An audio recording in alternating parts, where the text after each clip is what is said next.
السلام عليكم حبايبي، ازيكم عاملين ايه؟ يا رب تكونوا بخير. معاكم ياسمين نظم من قناة جوري لتعليم الكروشيه. النهارده هنعمل مع بعض شنطة.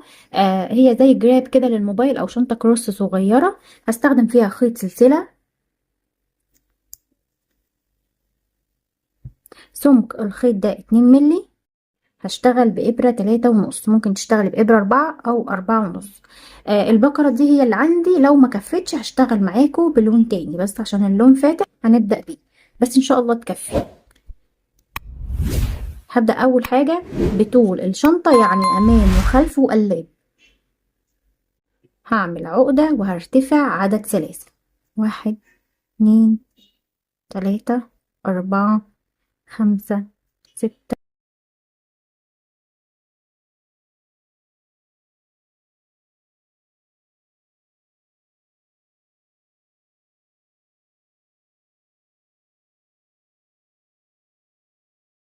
اشتغلت 52 سلسلة.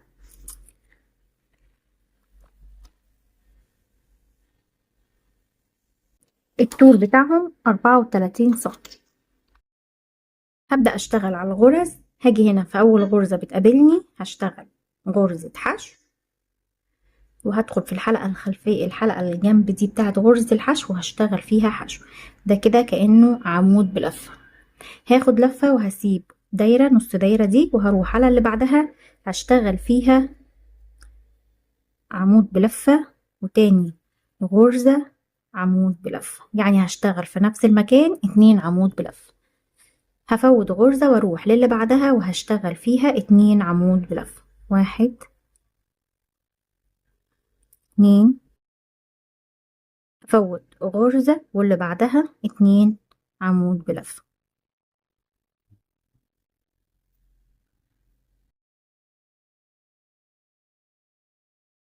هكمل كده لحد ما اخلص السطر كله. كده خلاص انا وصلت لاخر غرزة معايا، اخر غرزتين اهو. هاخد لفة واسيب غرزة واروح على الاخر غرزة دي واشتغل عمود بلفة، بس زي ما بدأت اول حاجة بعمود بلفة بنتهي بعمود بلفة. هسحب الخيط بتاع البداية ده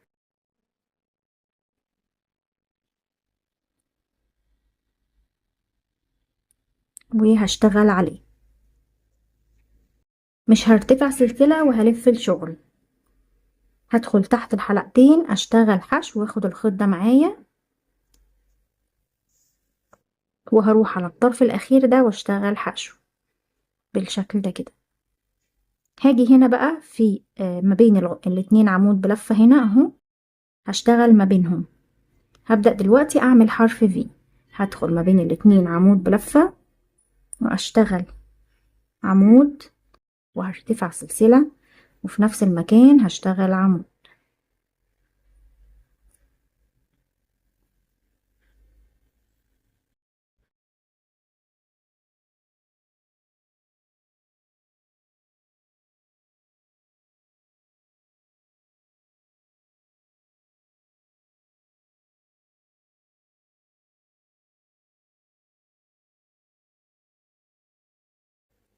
هاخد لفة وادخل ما بين الاتنين عمود وهشتغل عمود بلفة،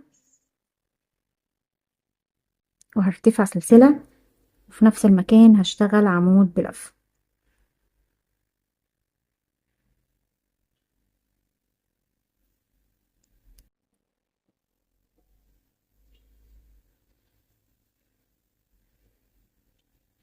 طب انا ليه ما اشتغلتش في الاول عمود بلفة سلسلة عمود بلفة؟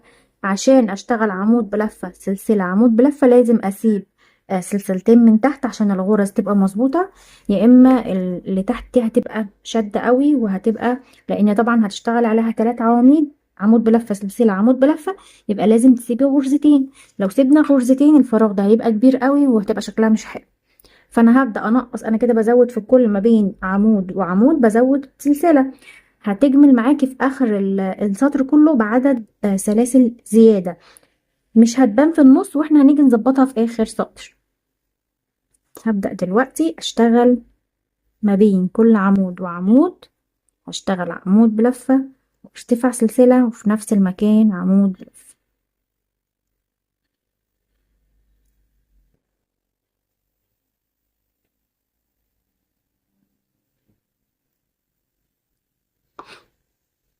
هكمل السطر كله.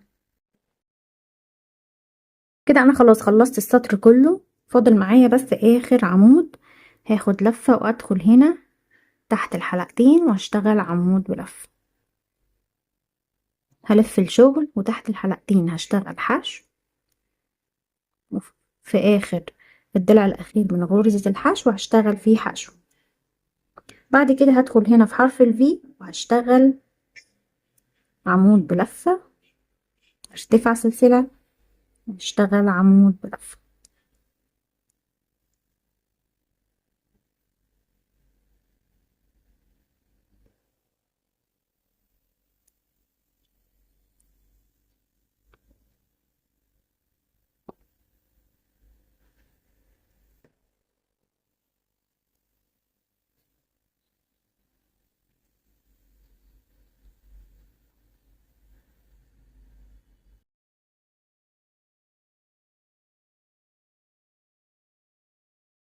هكمل كده لحد ما اخلص السطر واشتغل في اخر حاجة عمود بلفة وارجع اكمل، ابدأ زي ما بدأت السطر هنا. ده سطر 2 وبشتغل في تالت سطر، هكمل لحد ما يبقى معايا 7 أو 8 سطور حسب عرض الشنطة. اخلص ونرجع نكمل مع بعض. كده انا ارتفعت 8 سطور. السطر التاسع هلف الشغل وهشتغل حشو، وفي الضلع الاخير هشتغل حشو، وما بين هنا في غرزة الفي هشتغل 2 عمود بلفة زي ما بدأنا هنا في اول سطر.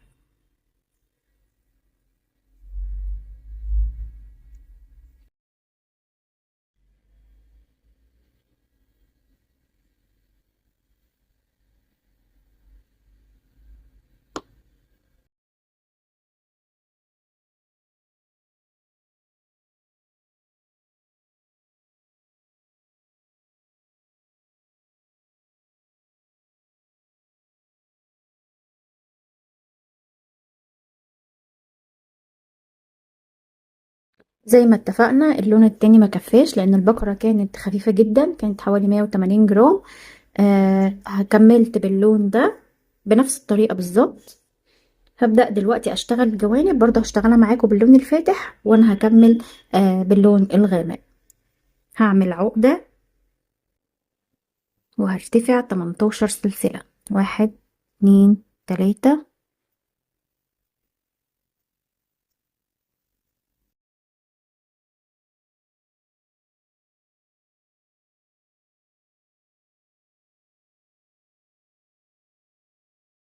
ارتفعت 18 سلسلة، هروح على الغرزة اللي جاية على طول اشتغل فيها حشو، وهكمل في كل غرزة حشو.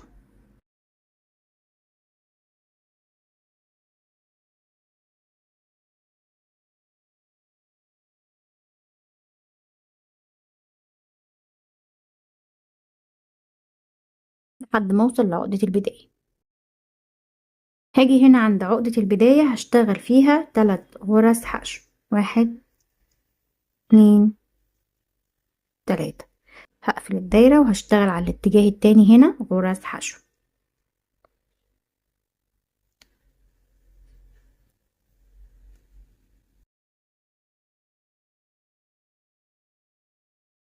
كده خلاص انا خلصت الجنبين وخلصت جسم الشنطة. هبدأ اركب الاكسسوار. هاجي هنا مش هركب في الغرزة دي، هركب في الغرزة اللي تحتها دي، هنا تاني غرزة هركب فيها الكوبري، بيبقى بالشكل ده كده. عاوزة تركبي حلقة سهلة الفتح او كوبري عادي اللي هو بيبقى نص دايرة يعني المتوفر عندك.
وبكده يا حبايبي تكون الشنطة خلصت معايا. اخدت 220 جرام خيط مكرمية سلسلة. ان شاء الله تنفذوها بكل سهولة وتعجبكم. لو عجبك الفيديو ما تنسيش تحطي لايك للفيديو، تشتركي في القناة وفعلي الجرس، وسيبي لي كومنت قولي لي رأيك إيه في الشنطة، بتشاهديني من اي بلد.